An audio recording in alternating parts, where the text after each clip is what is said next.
Communion of the leaf. Ooh, come smoke with me. Communion of the leaf, yeah. The leaf.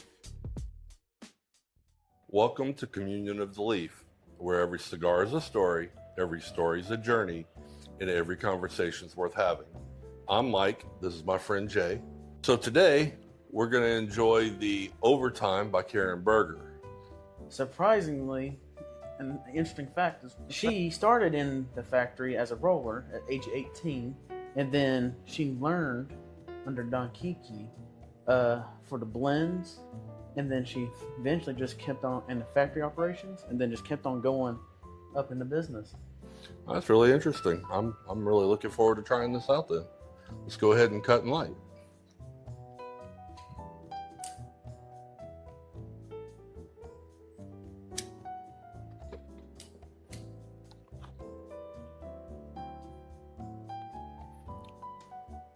It's got a good draw. Nice and open, not too open. Yeah, and I'm getting a little bit of a cocoa taste just from the... I'm getting that too, but I'm getting a little bit of a fruity flavor off of it too. Just a little bit of fruitiness, maybe a little funkiness to it.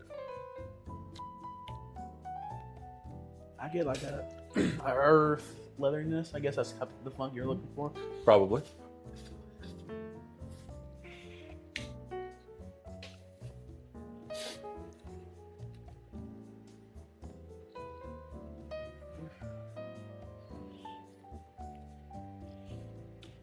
Getting a little bit of pepper. Definitely a little bit of cocoa. I'm not really getting the pepper. I'm definitely more of a getting like a dark wood. Getting like almost, I don't know, some type of dark Oak? wood. Maybe. Oak? Yeah. Kind of a smoked or a slightly charred oak. Mm-hmm. Like a good whiskey. I definitely agree on that. I'm not really getting it. Never mind. I get it maybe like a sprinkle.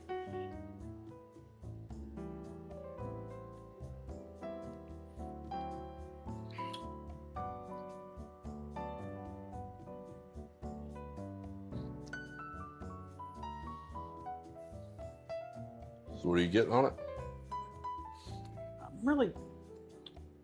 I get a little bit of cocoa. I'm definitely getting the earth. I'm definitely getting oak. But I'm not really getting that pepper that you're getting. It's just a faint, especially when you start bringing a little bit through the retro.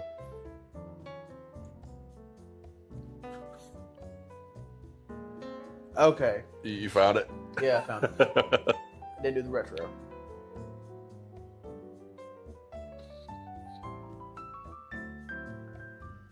It's not real strong pepper. Mm-mm. It's a very mild, probably a white pepper, very mild. And I think it's the reason why those that cocoa is kind of just offsetting it a little bit. Definitely.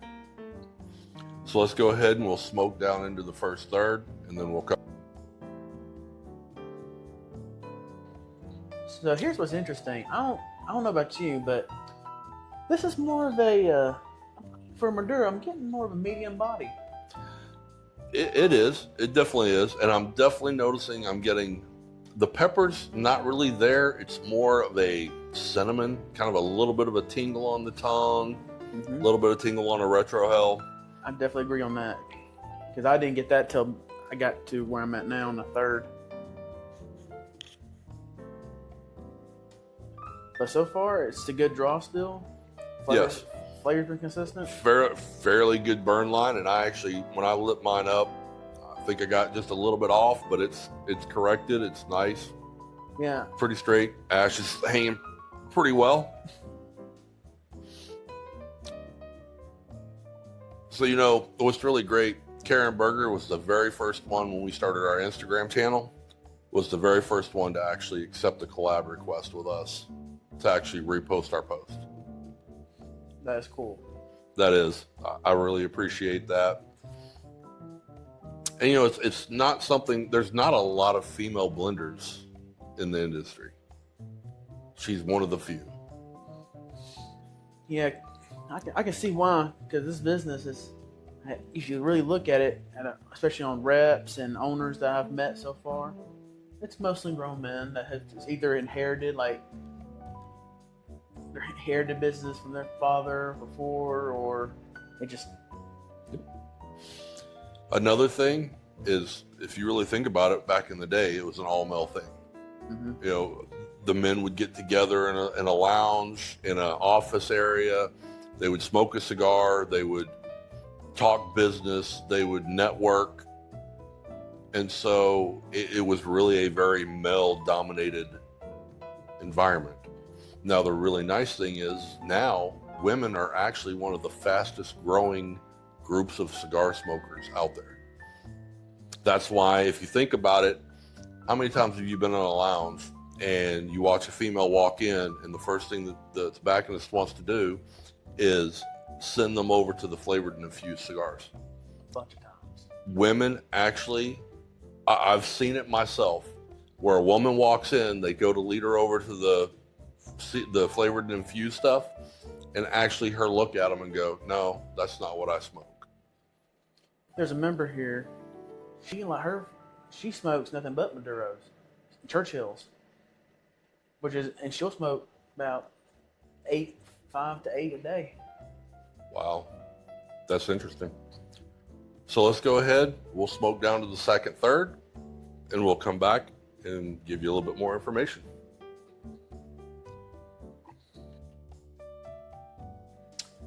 All right, we're down to the second, third. I've noticed the flavors are staying very consistent. The pepper stepped back even further than it was before. The charred oak is definitely staying pretty much the same.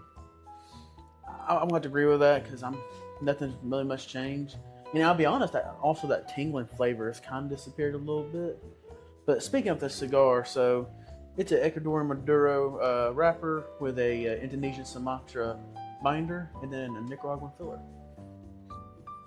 I'm definitely getting the sweetness from the Sumatra. Definitely.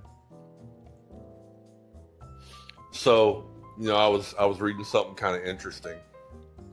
Karen on her website actually wrote that on her blends, it's not about the tobacco. It's about the legacy, the love for her late husband, and the eternal memories that are brought from tobacco. I thought that was really interesting. No, that's not even just interesting. That's very heartwarming to know that that's what made her stay with cigars, to honor that memory, that legacy. Yes, definitely. So let's go ahead. We'll smoke down to the final third, and we'll be back to talk to you guys a little bit more.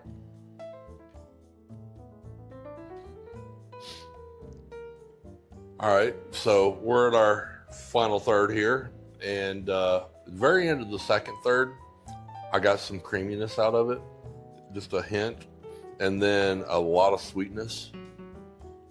Well, I can agree on that, but right now, since we're in the final third, I'm getting more of a more bitter, more spice.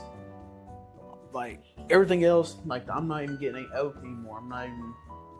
Everything's just disappeared when I got to the final third. Yeah, I'm still getting a little bit of the charred oak, but it's definitely more bitter, a little bit darker charred oak. I did purge mine, and it did seem to help with taking some of that bitterness out. There is just a little bit of bitterness in mine. Definitely the sweetness and the creaminess have completely disappeared. I've definitely lost the fruit note, so I'm really only getting that charred oak, pepper, and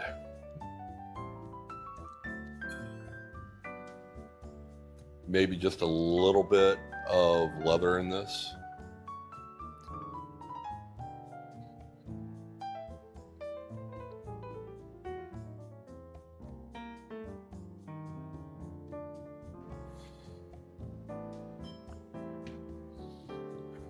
All right, so if you were going to pair this, what would you pair it with? I know personally, I would probably do a coffee, maybe a root beer, Dr. Pepper type drink. I agree on that, especially on like the root beer or a creamy root beer. That way it'll bring the cream out in that cigar. I would probably suggest a Woodford Reserve Double Oak. That way it'll bring up that dark wood charred oak out in the cigar. That definitely would. So, well, today we've talked about the Overtime by Karen Berger. It's a very good cigar. Would you recommend it to a friend? Would you smoke this one again? Oh, definitely. Like it's a spin and saw cigar. I've had no problems. There was no coals. Draw was good. Yeah, burn was really nice. It stayed pretty consistent all the way through. Very enjoyable cigar. I definitely would invite it to a friend. I would recommend it to a friend, and I would definitely smoke it again. So thank you for joining us today for our review of the Karen Berger Overtime.